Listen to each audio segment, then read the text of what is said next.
D and E be points on sides AB and AC respectively of a triangle ABC such that AD ratio BD is 2:1 and AE ratio C is equal to 2:3. Okay, एक triangle में ये points हैं. If the area of the triangle ADE is 8, then the area of the triangle ABC. It's an easy question from geometry. Geometry में तीन major type के question होते हैं. पहले क्वेश्चन होता है एंगल निकालने के, दूसरे एरिया के, और तीसरे साइड्स या उनके रेशियो के. ठीक है, जो तो पहले दोनों टाइप के क्वेश्चन होते हैं काफी इजी क्वेश्चंस होता है. थर्ड वाले थोड़े से डिफिकल्ट होते हैं क्योंकि इसमें सिमिलर ट्रायंगल्स, कॉन्ग्रुएंट ट्रायंगल्स वगैरह का कॉन्सेप्ट लिखता है. सबसे पहला स्टेप है इसका डायग्राम ड्रॉ करते हैं, उससे चीजें क्लियर हो जाएंगी. Let's draw ABC. मान लीजिए एक ट्रायंगल है, right. This is A, B and C. इसमें कुछ पॉइंट्स हैं AD, ये पॉइंट D यहाँ पर है और एक पॉइंट E यहाँ पर है. ठीक है, AD is 2 तो DB is 1, ये रेशियो है 2:1 एंड AE एंड CE का रेशियो 2:3 है. Let's join this. इसने बोला ADE जो ट्रायंगल है, ये हमारा ऊपर वाला जो ट्रायंगल है, ये वाला पार्ट. ठीक है, इसका जो एरिया है वो 8 स्क्वायर सेंटीमीटर है. तो हमें पूरे बड़े ट्रायंगल का एरिया निकालना है. अब आपको ये समझना है कि जो गिवन है वो क्या है. वो गिवन है ऊपर वाले ट्रायंगल का एरिया. अब इसकी दो साइड हमको पता है, राइट. आप रेशियो भी समझ सकते हो. मान लो ये 2x होगा तो ये 1x होगा, और इधर ये 2y होगा तो ये 3y होगा. हालांकि सबकी जरूरत नहीं पड़ेगी, बट स्टिल किसी को रेशियो में कंफ्यूजन ना हो, that's why I am trying to take. तो अगर ADE का एरिया निकालें, ट्रायंगल ADE का एरिया, तो वो कैसे निकलेगा. जब भी दो साइड्स गिवन होती हैं तब हम साइड कैसे निकालते हैं एरिया. या तो हम ये करेंगे हाफ बेस इनटू एल्टीट्यूड कर दें. हम इस एंगल को, ये एंगल को कुछ भी मान सकते हैं, उससे भी ये काम कर सकते हैं. फॉर एग्जाम्पल मैं एज्यूम कर लूं कि एंगल A जो है ये 90 डिग्री है, सपोज करिए. तो ऑब्वियसली ये जो 2x है ये बेस हो रहा होगा और ये 2y जो है परपेंडिकुलर हो रहा होगा.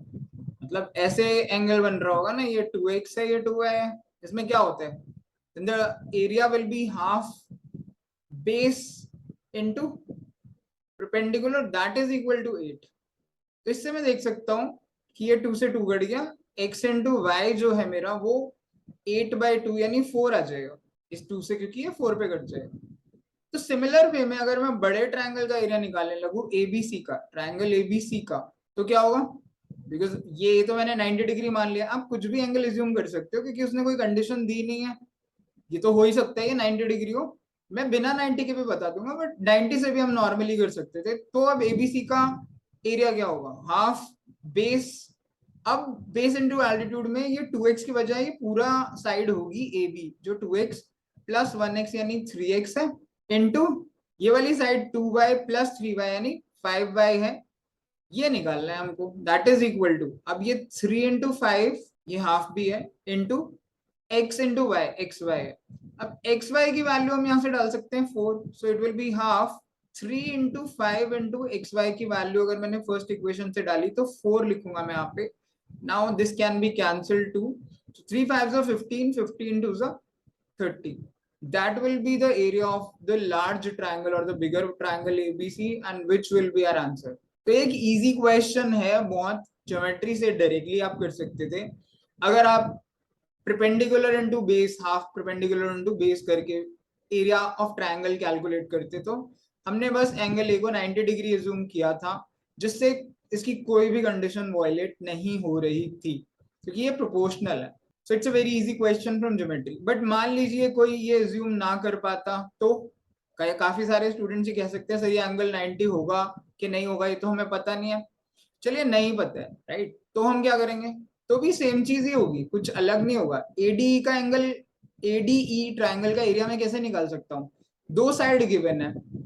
तो कैसे होता है, अगर आपको याद हो तो एरिया ऑफ ट्रायंगल निकालने का एक तरीका होता है half AB sine theta. That you should know कि दो साइड के बीच में जो एंगल होता है, इस केस में एंगल है A, so it will be half into 2x into 2y into sine A, because angle जो है वो साइन A है. That is equal to 8. इससे क्या होगा, ये 2 से 2 कैंसिल होगा x into y into sine A जो है वो आएगा मेरा 4, बिकॉज ये 2 से 2 कैंसिल होगा, 2 से 8 कैंसिल होगा 4 पे। तो x into y into sine A जो है वो मैं 4 निकाल सकता हूँ। I can say this as equation number A, कि 1 मैंने पहले लिया था, इससे ए ले लेता हूँ। तो सेम वे में हम ट्रायंगल एबीसी का एरिया निकालने अगर जाएंगे तो it will also be half A B sine theta. अब ए बी मेरी पूरी ये वाली साइड है, 2x plus 1x which is 3x into ये 2y and 3y is 5y into sine of angle between these two sides which is sine A. तो दोबारा से ये वही चीज होगी, हाफ इंटू 3 इंटू 5 लिख देता हूँ। अब बचा गया into x into y into sine A, x y sine A. X y sine A की वैल्यू हमको पता है, ए इक्वेशन से x into y into sine A 4 है, so we can again put the value half into 3 into 5, ये तो constant ही है। अब इसकी वैल्यू कितनी है, ऊपर इक्वेशन ए से 4 इंटू 4 कर दूं तो अब इसे कैंसिल करूं, 2 2 जा 4, अब ये 3 5 जा 15 2 जा 30 is the area again. So our answer will again be 30, इससे कुछ आंसर चेंज नहीं हो जाएगा। But we need to understand कि क्वेश्चन इजी है, जिसे आप इस फॉर्मूले की हेल्प से भी कर सकते थे, इसके बिना भी कर सकते थे। So you can try this question again. Two trains A and B were moving in opposite directions. Their speed being in the ratio 5:3. Okay, एक की साइड अगर एक की स्पीड अगर 5x है तो दूसरे की 3x होगी। The front end of A crosses the rear end of B 46 seconds after the front end of the train had crossed each other. Okay, it took another 69 seconds for the rear end of the train to cross each other. The ratio of length of A to that of train B. It's also an easy question from TSD. हम पहले भी बात कर चुके हैं, TSD के कई question आते हैं। ये ट्रेन्स का क्वेश्चन है जो काफी सिंपल है, रिलेटिव स्पीड का कॉन्सेप्ट इसमें लगता है, बट हमें समझना ये होगा कि ये लाइन में कहना क्या चाह रहा है। मान लीजिए ये दो ट्रेन हैं, ये ट्रेन ए है, ये बी है, राइट, दोनों अपोजिट डायरेक्शन में जा रही है, इधर ये इधर। तो ये वो पॉइंट है जब इन दोनों का फ्रंट एक दूसरे को क्रॉस कर रहा है, आफ्टर द फ्रंट एंड और ये इसको क्रॉस करे। इसके बाद सेकेंड कंडीशन आएगी जिसमें ये जो बी वाला पार्ट है, ये बी ट्रेन है, तो ए का जो फ्रंट है, बिकॉज ये इधर जा रही है, ये इधर जा रही है, ये ए का ये जो फ्रंट है, बिकॉज ये फ्रंट है ना ए का, फ्रंट ऑफ ए, और ये फ्रंट ऑफ बी है, ये रियर ऑफ बी है, और ये रियर ऑफ ए, रियर मतलब बैक साइड ही होती है, ठीक है।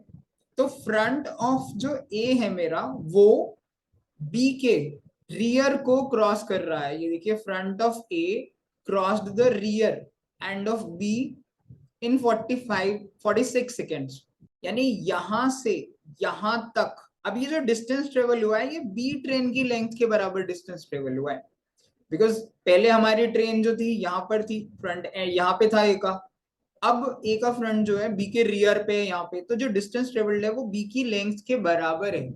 ये कॉन्सेप्ट समझना इंपॉर्टेंट है। अगर ये समझ गए तो क्वेश्चन सॉल्व हो ही जाएगा। और ये ट्रेवल करने में, यानी ए को इसके फ्रंट से एंड तक आने में 46 सेकेंड्स लगते हैं। हमें पता है ना, distance is equal to speed into time होता है। तो ये जो डिस्टेंस है, ये बी का डिस्टेंस है, बी की लेंथ है, that is equal to speed into time. Speed into time, speed क्या है, एक की 5x है, एक की 3x है, और क्योंकि दोनों अपोजिट डायरेक्शन में है तो स्पीड विल बी 8x। ये कॉन्सेप्ट भी हमको पता होगा कि अपोजिट डायरेक्शंस में स्पीड जो है, रिलेटिव स्पीड हमेशा ऐड होती है। अगर u और v दो गाड़ियों की स्पीड है तो total speed will be, relative speed will be u plus v in opposite directions. और सेम डायरेक्शन में क्या होता है, एक u है एक v है, तो u minus v relative speed होती है। तो इसमें 3 और 5 से, क्योंकि ये 3x है, ये 2x है, एग्जैक्टली नहीं पता कौन सी थी, बट सॉरी 5x है, एक 3x है, तो दोनों की जो रिलेटिव स्पीड होगी वो 8x होगी, into the time taken is 46 seconds. So ये जो है 8x इंटू 46 फर्स्ट, ये मेरे बी ट्रेन का डिस्टेंस है। अगला जो स्टेटमेंट कह रहा है वो कह रहा है कि ये फ्रंट के बाद ये जो अगली लाइन बनेगी, ये थोड़ा टेढ़ा करना पड़ेगा।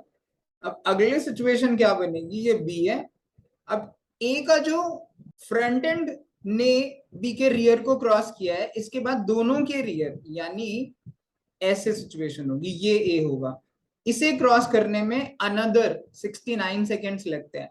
यानी इसमें डिस्टेंस क्या ट्रेवल होगा, इसमें डिस्टेंस ट्रेवल होगा ए की लेंथ के बराबर, बिकॉज पहले इसका फ्रंट यहाँ था, अब कहाँ आएगा, यहाँ पे कहीं आएगा, जैसे ये हमने फोटो बनाई है, इसमें जो डिस्टेंस ट्रेवल्ड होगा वो equal to length of a train होगा, बस यही कैच है। तो इसमें भी distance is equal to speed into time आएगा, और ए की distance will be speed into time.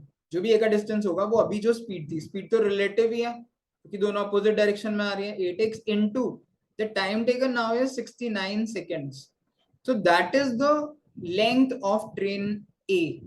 अब हमें क्या बोला है, length, ratio of length of A to B, तो A अपॉन B अगर करूं, बिकॉज A की लेंथ है 8x into 69 divided by B की लेंथ है 8x इंटू 46, बस इसका रेशियो निकालना था, that is equal to 8x से 8x कट गया। अब इसे ध्यान से देखें तो ये 21 के टेबल में आता है, 21 2s are 46, 23 के टेबल में sorry, and 23 3s are 69, so 3:2 is the ratio, which is option number A, and that will be our answer। So it's an easy question from TSD, you can watch the video multiple times, आप देख सकते हो और आप समझ सकते हो, because यही चीज इसमें थी जो इंपॉर्टेंट है समझने की। पहले वाले केस में जो 46 सेकंड लग रहे हैं, वो जो डिस्टेंस ट्रेवल हो रहा है ना 46 सेकंड में ए और बी की रिलेटिव स्पीड से, वो बी की लेंथ है, और जो अनदर 69 सेकंड्स ले रहा है ना, इतने टाइम में जो डिस्टेंस ट्रेवल हो रहा है अगेन रिलेटिव स्पीड 8x से 5x प्लस 3x से, वो एक्चुअली में ए ट्रेन की लेंथ है, बस वो निकालनी थी और दोनों का रेशियो निकाल के ऑप्शन नंबर 1 मार्क करना था। That was very easy question.